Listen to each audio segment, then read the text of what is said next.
Hey everyone, welcome back. This is Night Call with Willow.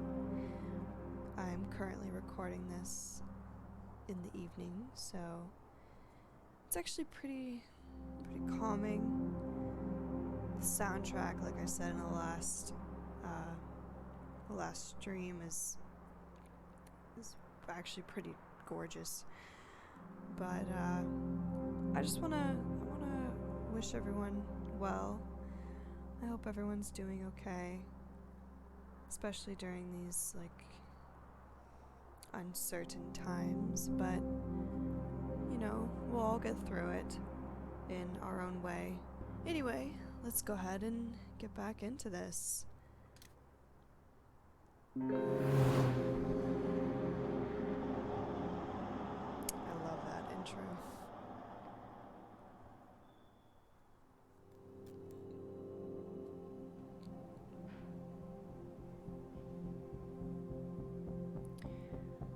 Alright, so we had this pretty intimidating detective, Busset, not sure how you pronounce her name, interrogate us in our own taxi, so now we're actually back at our apartment and we're gonna check into some files.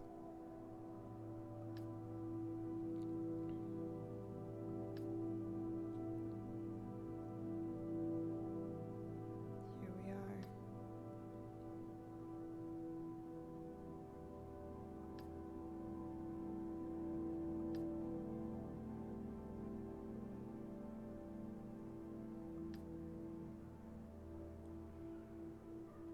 Guilty party won't necessarily be the one with the most evidence against them, but the one with the most compelling evidence against them.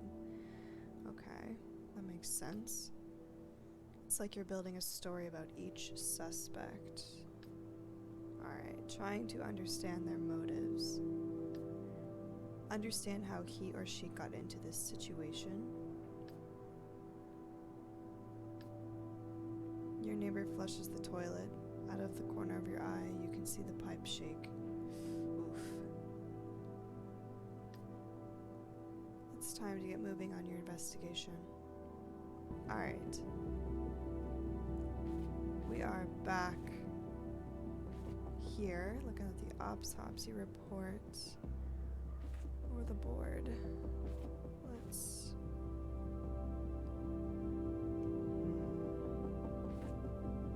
Let's look at the board first, actually.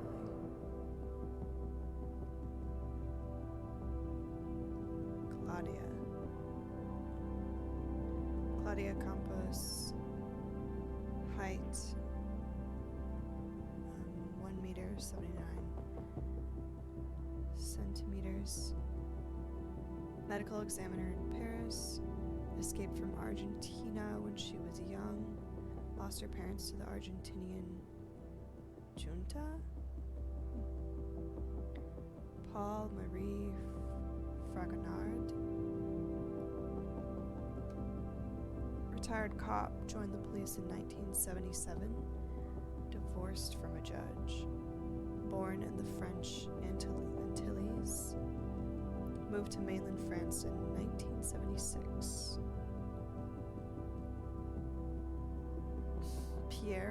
Piero Bataz, cop in Paris.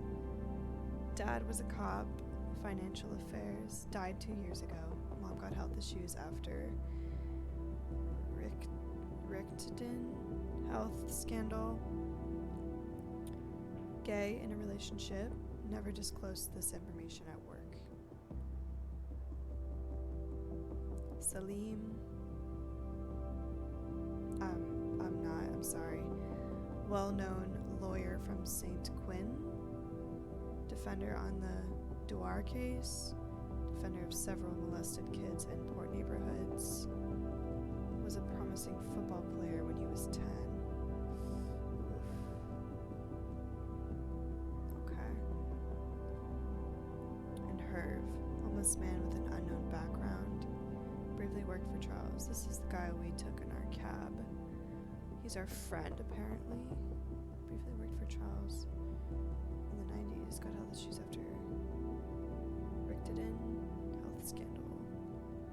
couple of arrests for breaking and entering. Alright.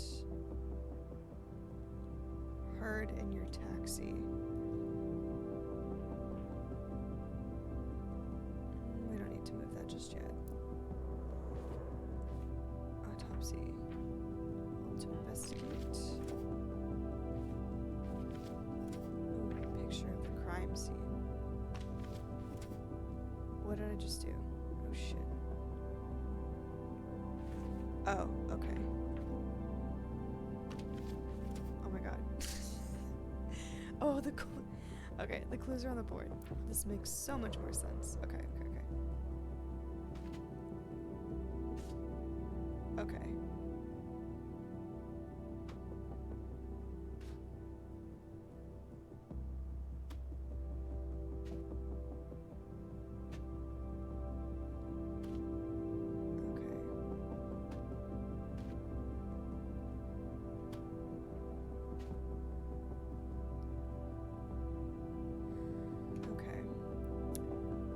So Paul has the weapon? Not sure. Weapon. Rare gun used in the 70s.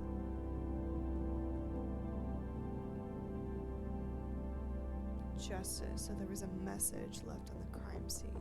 Source is the cop. Okay. Got it. Killer left a message in chalk on first 3 crime scenes. No sign of violence. Killer knew the victims or researched them. So source is a cop. All the sources are cops. Okay. Can I look at the picture? Oh, that said some French word.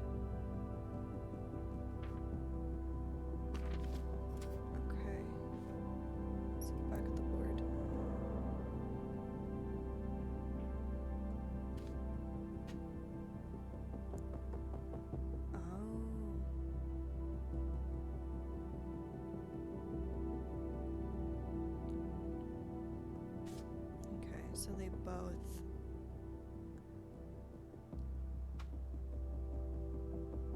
What's that?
There's just not enough to go off of. With a heavy hand, you wipe your tired face. You open the sofa bed and lie down. The events of the day run through your head. The streets, the passengers, their faces, their problems. Your brain is running at full speed. Your body aches and you are in pain. You can tell you need to get more sleep. You glance at your investigation board. It looks awfully empty. Tomorrow, you'll have a chance to fill it up more. You shake your head and your mind wanders for a second. Your eyelids flutter once and you're asleep. That's good. He'll probably get well, he works night shift, so at least we can sleep during the day. You open one eye. Someone flushes the toilet and you hear the pipes shake. One of them runs under your bed. You find the sound calming. You get up quickly, and a few minutes later, you're outside of your studio. What? No shower, no brushing the teeth. Alright.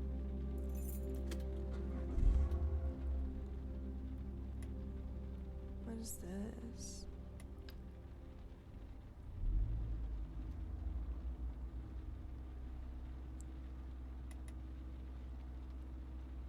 Well, you park a few streets away from the Argentinian embassy. You wait there for your contact. You sigh. It seems so odd to have a contact, so excessive.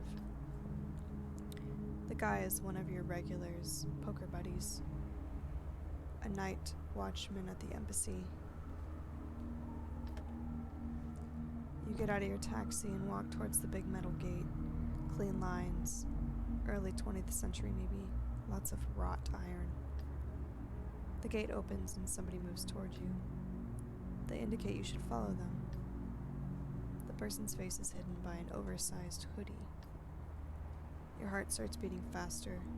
What if it was... Who are you? It's me, Jamie. You're David's buddy. You immediately recognize his accent. You don't feel like you're in any danger and decide to follow him. You walk into a narrow covered passageway, probably the entrance to a parking garage. The man turns around and lights up a cigarette. The lighter lights up his face for a second, a young man with curly hair, pale skin. He looks young, very young. That'll be 250 euros. What? That's a lot. Holy cow, we only have like... I think we only have like 300. Oh, God. For the intel? Yeah, for the intel. Dude, that's such a rip-off. He laughs, a strange guttural sound. What'd you think this was, a date? Well, you know, you want information on Goro Disher? I got info on Goro Disher, and it'll cost you 250 euros. So what'll it be? God. I gotta bargain with this guy. He raises his hands in front of his chest. His accent becomes stronger. Oh shit. No. It's 250 euros or nothing. Oh god. Fuck. If someone learns I've fished around, they'll fire me on the spot. I'm gonna lose all my money. Okay, it's okay. We'll make it back. We'll just make more. Yeah. Oh god. For that price, you hope the intel is good. You pay. Listen up, because I'm not gonna say it twice. Goro Disher is definitely a colonel from the Junta? I'm gonna say Junta. One of the few who wasn't arrested and put on trial. Oh, okay. He is responsible for torturing dozens of political opponents. He tortured and killed them. You know, we don't like him much here, but the rich Argentinians in Paris love him. They really respect him.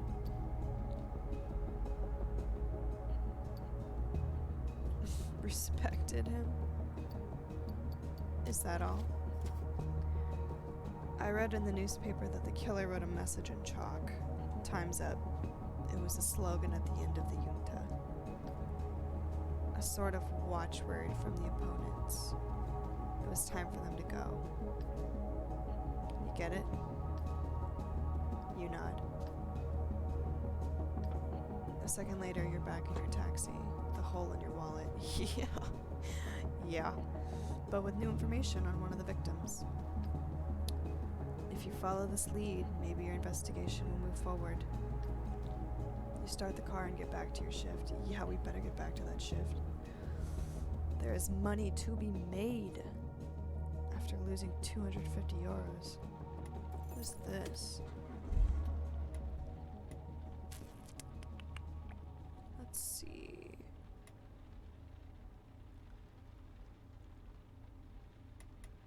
Oh, we gotta make some money.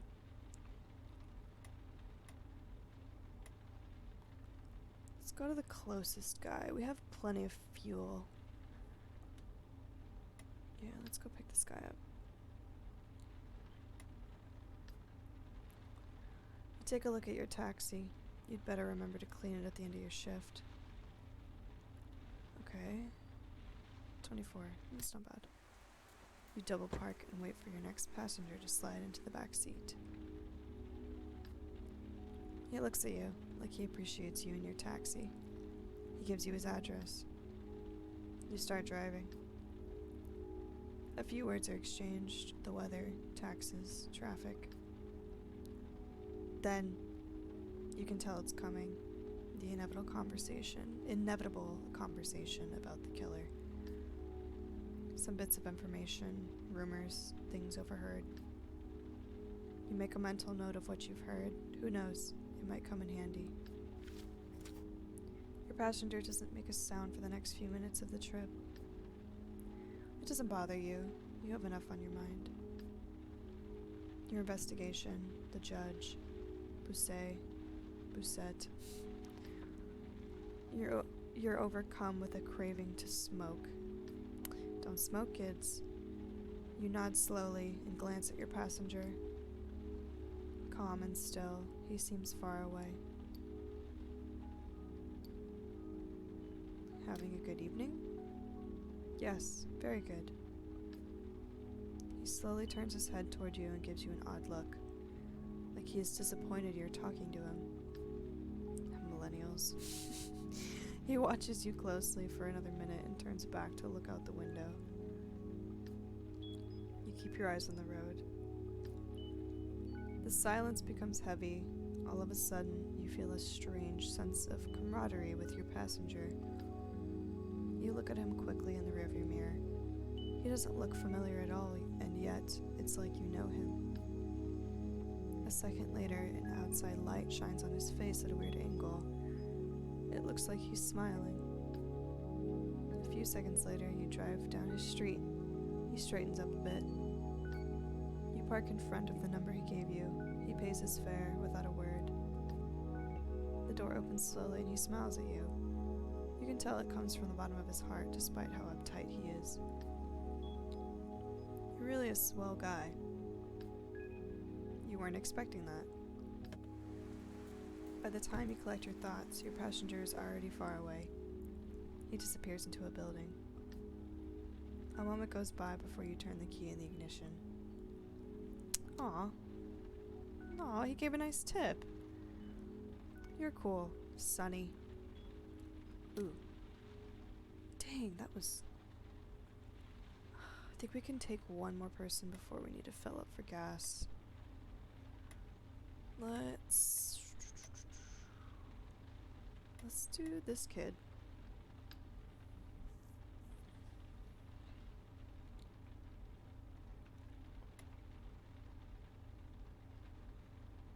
Oh gosh. Palais. I can't, I'm sorry. Melchior de Rojas? Maybe? Alright, let's accept it. The next passenger gets in your cab like an old man returning to his armchair, all grunts and groans. After what seems like several minutes, he settles himself in and delicately fastens the seatbelt across his chest. Okay, he's sitting pretty far off to the side. Looking in the mirror, you notice the man's age with surprise. He can't be older than 25. Howdy. You got the address right? Palais de Congrès? Congress? I'm sorry, I can't. Oof, okay. Bingo. Let's roll, dude. Alright, Melchior. You smile to yourself and turn the key in the ignition. After a few moments of silence, you hear your passenger moaning softly to himself, apparently in pain. Oh my gosh. Was he shot?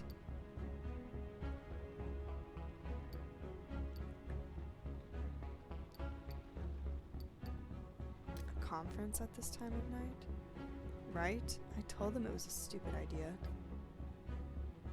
Counterculture my ass. If you hold your conference in the middle of the night to look cool, you're gonna look cool on your own. Then again, here I am making my way across town, feeling like I got ambushed by a bunch of sledgehammer salesmen just to get there. So I guess the joke's on me, right? He smiles under his hood. You look back at him. His eyes are hidden beneath his hood, but his whole body is curled in on itself. He looks terrified. Oh, shit. Are you sure you're okay? Just pre-show jitters. He laughs unconvincingly. Who am I kidding? I'm scared out of my mind. Literally. Ha. Are you sick? Well, that depends who you ask. My peers probably think I'm a little crazy, a little on the edge. My old man, though, the only reason he didn't have me committed was the possibility of the neighbors finding out. Is he on drugs? All because of my work. Technotopia 9. That's where we're going. His work. Every biohacker, transhumanist, and futurologist worth his cryptocurrency will be there. Oh. I'm giving a talk. The closing talk, in fact. Bio-waters? Let's just say we're a bunch of pragmatists. Pragmatists. That doesn't really help. The young man laughs and immediately clutches his head. Ow, damn it. Progressives, then. We're tech-savvy progressives. I'm about half an hour away from telling about 1,000 of them about my breakthrough. And all it took was a little brain surgery. Okay. What? Yeah, don't worry about me. You can't help the look of surprise crossing your face, but you managed to stay quiet. That's the real reason I'm so fucking scared, if I'm honest. I did this to myself. He gestures towards his current state. Designed a new kind of brain implant, one that can access everything. The unlimited learning potential of the meta web, the mind gate between my brain and the cloud. Oh god. I really think this kid's on drugs. Shit. You put a computer in your head? No, Yes. More or less a chip at least. I'm always connected now. You make a turn and see the lights of the conference center. Problem is, he dips into silence for a second. Have you ever felt like, I don't know, you hear his teeth clicking, like he's weighing something up. Have you ever felt there's something else in the darkness behind your eyes? Some voice telling you what to do?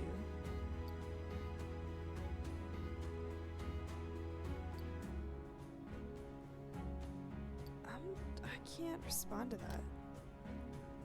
You cast your mind back to the night, your brother. To an Ada called. Were you really in control? Was it you who made the decision, or something else? You don't want to think about it. In the back, your passenger is shaking. It's just that, since the op, I started hearing, started seeing. Oh my god. He leans forward and his hood falls from his face. Oh. I don't think I'm alone in here anymore. A jagged track mark of a scar winds across his hairline, but his eyes really scare you. Oh my gosh. This poor kid. One is completely dark. Pupil blown. Oh. Oh my god. Oh my god. Oh no. The other is milky white. He's literally like a... He's like a bionic kid now. Oh my god, I'm getting alien vibes.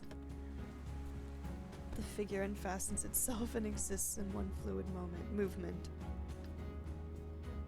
You watch it disappear into the crowd before turning the key and driving away. Oh my gosh. Okay. Alright.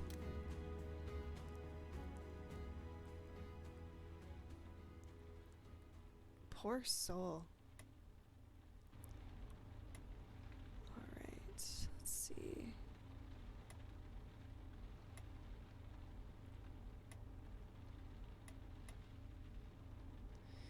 I don't know if I should get gas yet.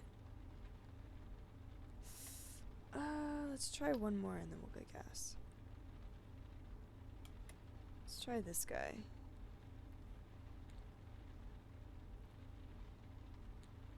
Not too far. Going back.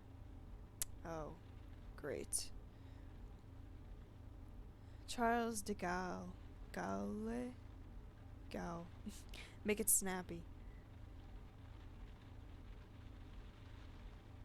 Man, I guess we gotta have one annoying customer. Passenger who settles into the back seat could be a male model. He asks you to take him to Charles de Gaulle? Gaulle? Airport. His voice is mild and pleasant. Yeah, but his personality left to be desired. You sense your passenger wants to talk about the killer. It's simple. Since the first murder, everyone thinks they know something. Everyone thinks they saw something. And this passenger is no exception. You watch him in the rearview mirror as he adjusts his clothes, checks his breath, obviously primping. You drive people to the airport all the time. They bring along a suitcase or a bouquet of flowers. Your passenger doesn't have either. He's looking at himself in the rearview mirror. His lips part, and he runs his tongue over his teeth. Nothing's stuck in my teeth, right? You shake your head no. You wonder why he is going to the airport. You're wondering why I'm going to the airport, aren't you? Well, shit. Phil? Do you have bionic brain too? You're wondering... Oh, yes.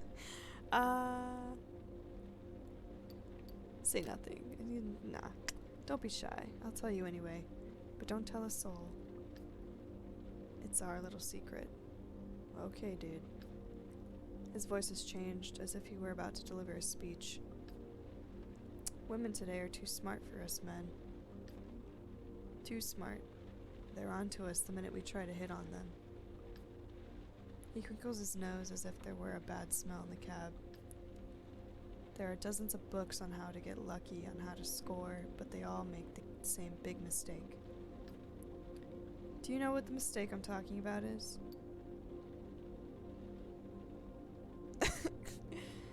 They're written by men? I mean, yes, but I don't see why that's a problem. After all, deer don't write books on hunting, do they? What? Okay. He smirks. No, let me tell you. All those books about hitting on women never tell you where the best hunting grounds are. A theatrical pause. Airports. Oh my god. Another theatrical pause. It's brilliant, right? Women in airports are lonely, emotional, and available. I really doubt that. Women in airports are tired and just want to go home.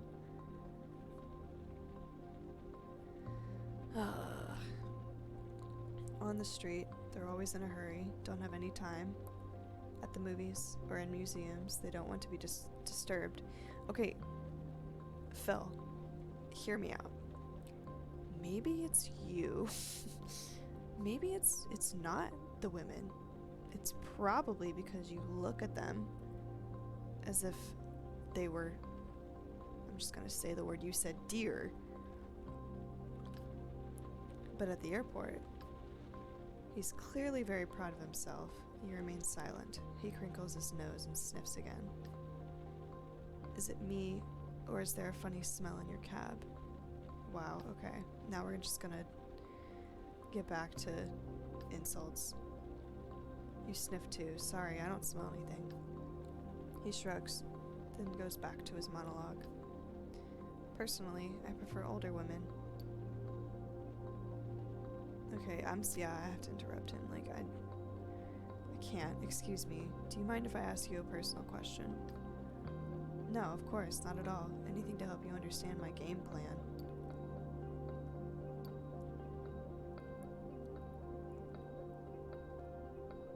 What do you do after all that? After what?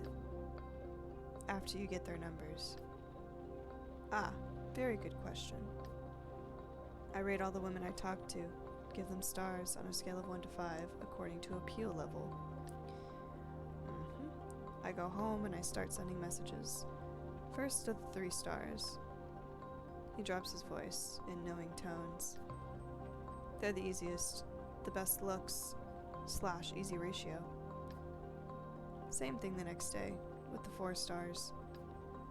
They usually play hard to get. They see themselves as real beauties. He sniffs with a look of disgust. And then the 5 stars, the day after that. Just to leave them hanging a little. To get them to doubt their own attractiveness. It's rule number 1, when you want to pick up women with my little strategy. Lower their sense of self-esteem. The cab pulls into the drop-off lane. Your passenger pays the fare and exits the cab. Good riddance, Phil.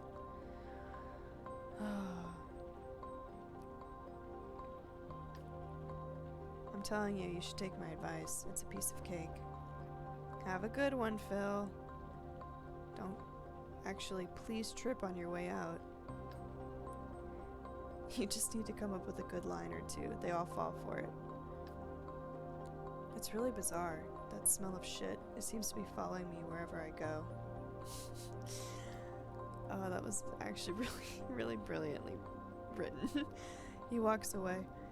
Under the sole of his right shoe, you catch sight of a dark brown spot. Have a good one, Phil. The passenger disappears into the airport. You roll down the backseat window and start up the cab. Ugh. Man, now he left shit in my car. God damn it. At least I got a pretty good fare out of that.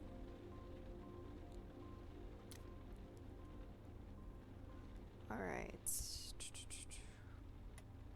Please, no more fills. What?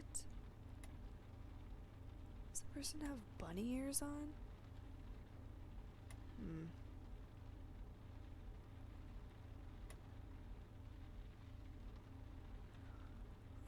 We have a half a tank. It seems alright. We'll fill up when it gets to like a quarter. I'm sorry, I'm so intrigued by this person over here.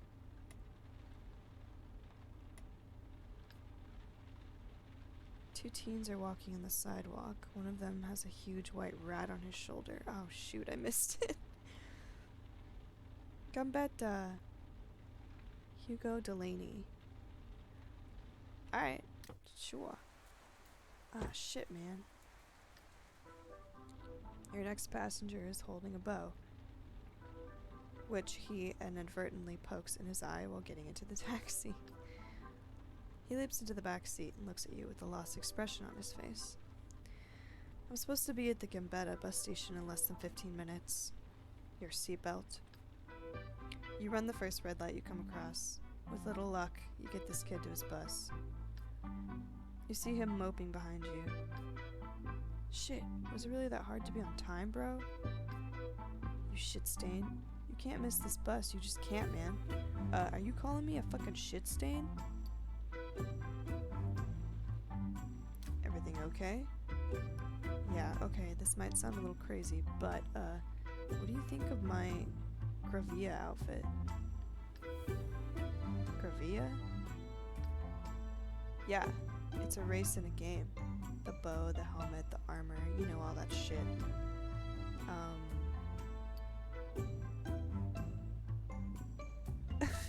It's very nice. Nice? Yeah, okay. But do you think it's lit? Oh god. Yeah, it's very interesting. Interesting? I don't want interesting. He sighs heavily and droops his head. Shit, all this for a chick. Of course. I'm so into her.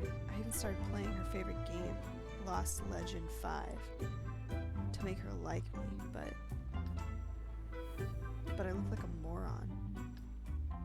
He looks at the time on the meter. You don't look like a moron. You ever done anything like this for a chick? Oh yeah, I definitely did some stupid stuff. Much stupider than dressing up. It's not dressing up, it's cosplay. He turns his bow over. This cosplay is for a convention? Yeah, in Belgium. There'll be thousands of cosplayers. It's pretty legit. Yeah, in Belgium. Oh my god, I keep... Will there be lots of graviers? Graviers. No, I don't think so. They're popular, but the costume is daring. You gotta flash your abs at everyone all week. I'm sure it'll be fine. You really think so? Well, it's daring. Plus, if you're the only one dressed like that. He takes a minute to think. You were so totally right. How could she not be into me? You park in front of the bus station. Your passenger hands you a bill to pay his fare. Keep the change. I've always wanted to say that. Good luck with the Gravier thing. Gravier. Yeah, thanks, man. Aw. A second later, he's running for his bus, his bow slung across his back. I mean, he started off as kind of a shitbag, but... yeah, he did okay. Hugo, you're okay. You're okay in my book. Pretty good moolah. Okay, we have... I think one more fare left before we need to go back. A Santa Claus? Interesting. I kind of want to do somebody without a costume. Let's... oh, important. Importante.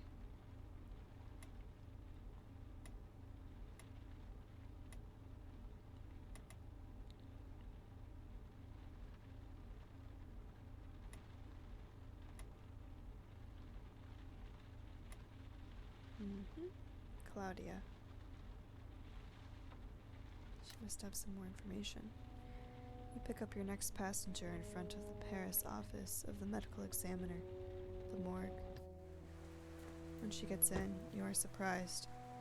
How can she be a suspect? Her face, beautiful and soft, doesn't go with her clothing, her style, or her attitude. She gives you her address and you start driving. Her voice is dry, frank, and she has an accent you have trouble determining. South American, maybe. She seems far away, lost in thought. A few seconds go by, and she still hasn't taken so much as a look at you.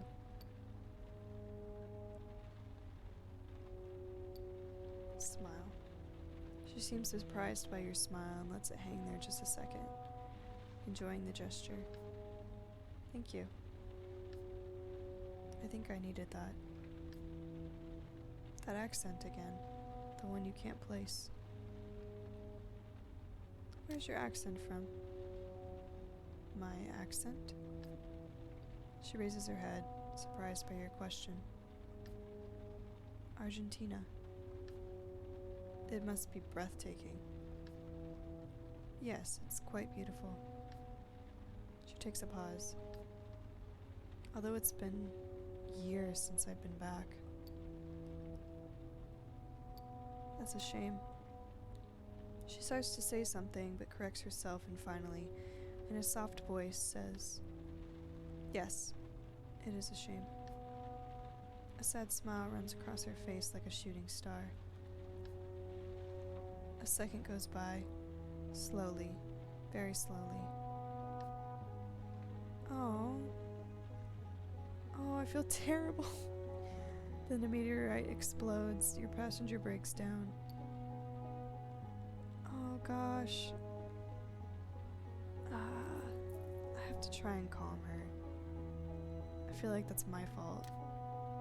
Are you okay? She raises a hand to silence you. Between sobs, you hear her say something. Give me a minute. Please. Without a word and without the slightest noise, you slow down. The road passes by slowly, in no hurry. After a moment, she sits up. Can I ask you something? You nod. She takes a deep breath. This may seem like a ridiculous question, or at least a stupid one. Actually, it's completely stupid. You give her an encouraging smile. But I'd like you to hit on me. She blushes and immediately follows up. I mean, not for real, just for play. Like we're at a bar, like you want to buy me a drink. She shakes her head. Forget it, it's stupid, totally stupid.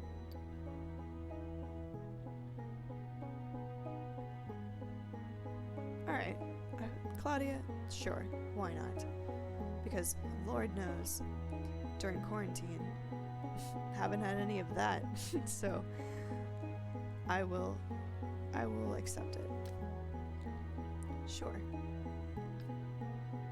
A moment of silence. She seems surprised. Really? Yes. You don't mind? I thought you would refuse. I just have a few rules, if you don't mind. First, I don't want to talk about Argentina, my home, my parents. Avoid the subject. She pauses. Does that work for you? You nod. Good. Second, I don't want to talk about work. I'm a medical examiner. Do you know what that is? I want her to explain, just... Good. I don't want to talk about it. Let's start. If you're ready. Okay. You nod. We're in a bar. It's not very late. Not very late, but we're the only ones there. I'm alone at the bar, finishing a drink. I get up to leave. Silence. Please, go ahead. Hitting on a passenger, this is definitely a first. You've got to find a good line, something that will set the tone. Oh, goodness. Alright, let's be strategic about this. I feel like she's kind of...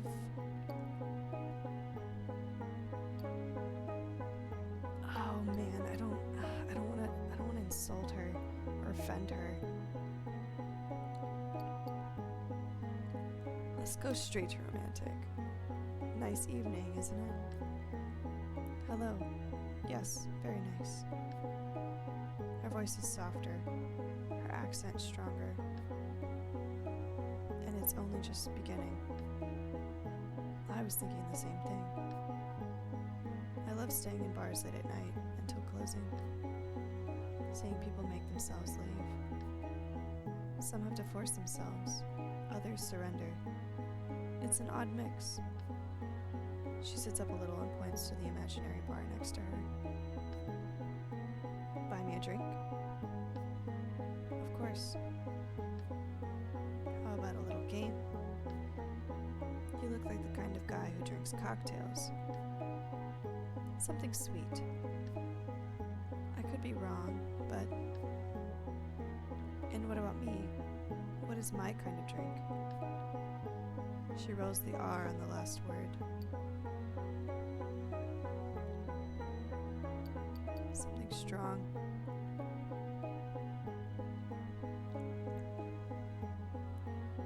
I want to say strong, but I feel like sweet is a little more romantic. Something sweet. Your answer makes her smile. Because I'm a woman? You want something soft, comforting. She opens her eyes wide. Aren't you good at this game? She stares at you. Something about her posture in the back seat is different. Don't you think time goes by too slowly? I do. We wait. We hold on, we get bored. I'd like it all to go faster, for things to speed up. She relaxes, giggles. She's letting go. She looks at you expectantly. I like the way you laugh. You do? That's an odd compliment. It's true. Thank you. She closes her eyes and stays that way for a little while. A smile settles onto her face, a warm, natural, and uncontrolled smile. Thank you. You were perfect, unusually kind. She nods slowly. I must confess that the way you came on to me was truly charming. You have very kind eyes. Your passenger sighs contentedly. She seems happy, relieved. You pull up in front of the address she gave you. It's strange. What's that? There's something different about you. You're not like the other men. As if... She hands you her fare and slips you a tip. Don't refuse it, please. It means something to me. You nod. I hope to run into you again. You shiver. One last smile. Goodbye. She gets out of the cab. You watch her until she disappears into her building. Oh, that was so sweet. How beautiful. And she's supposed to be a suspect? That's crazy. Alright. Back to the studio. You know more about your clients. Sonny thinks you're a swell guy.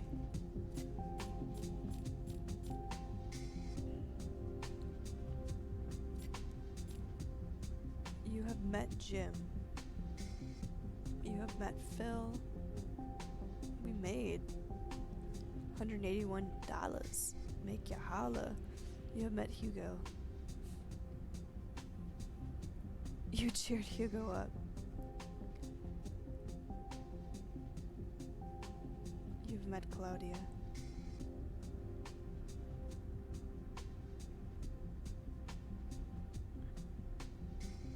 Nice, nice.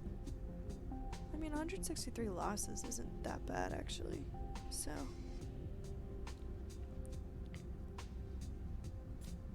it's pretty good.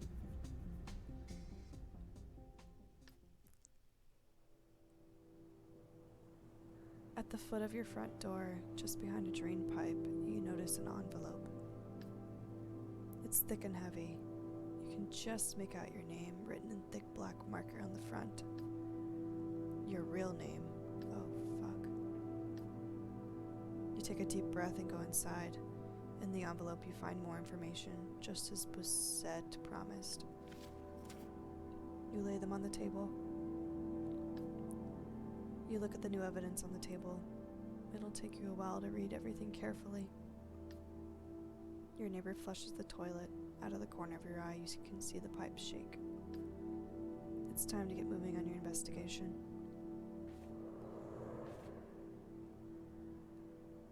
Okay. Picture of crime scene 4. Police report. Victim 1, victim 2. And victim 3. Let's go ahead and look at the board real quick.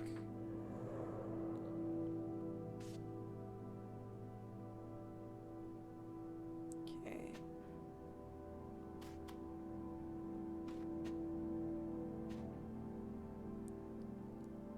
Message on crime scene 3 linked to the process.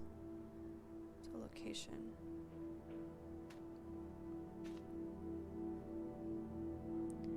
Victim 3 is known to have tortured prisoners. Let's go ahead and put that here.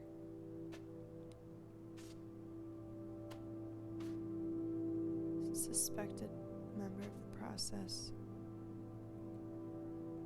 Oh, wow. Okay.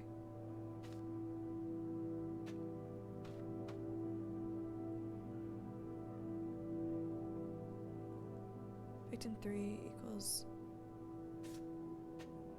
Colonel of the Junta of the process. Victims killed with 1 bullet in the neck. Victim 4 is responsible for Rictiden scandal, never trialed. Okay.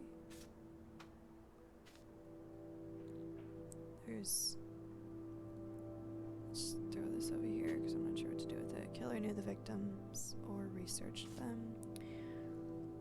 Let's go ahead and put that in top. Victim 4, politician.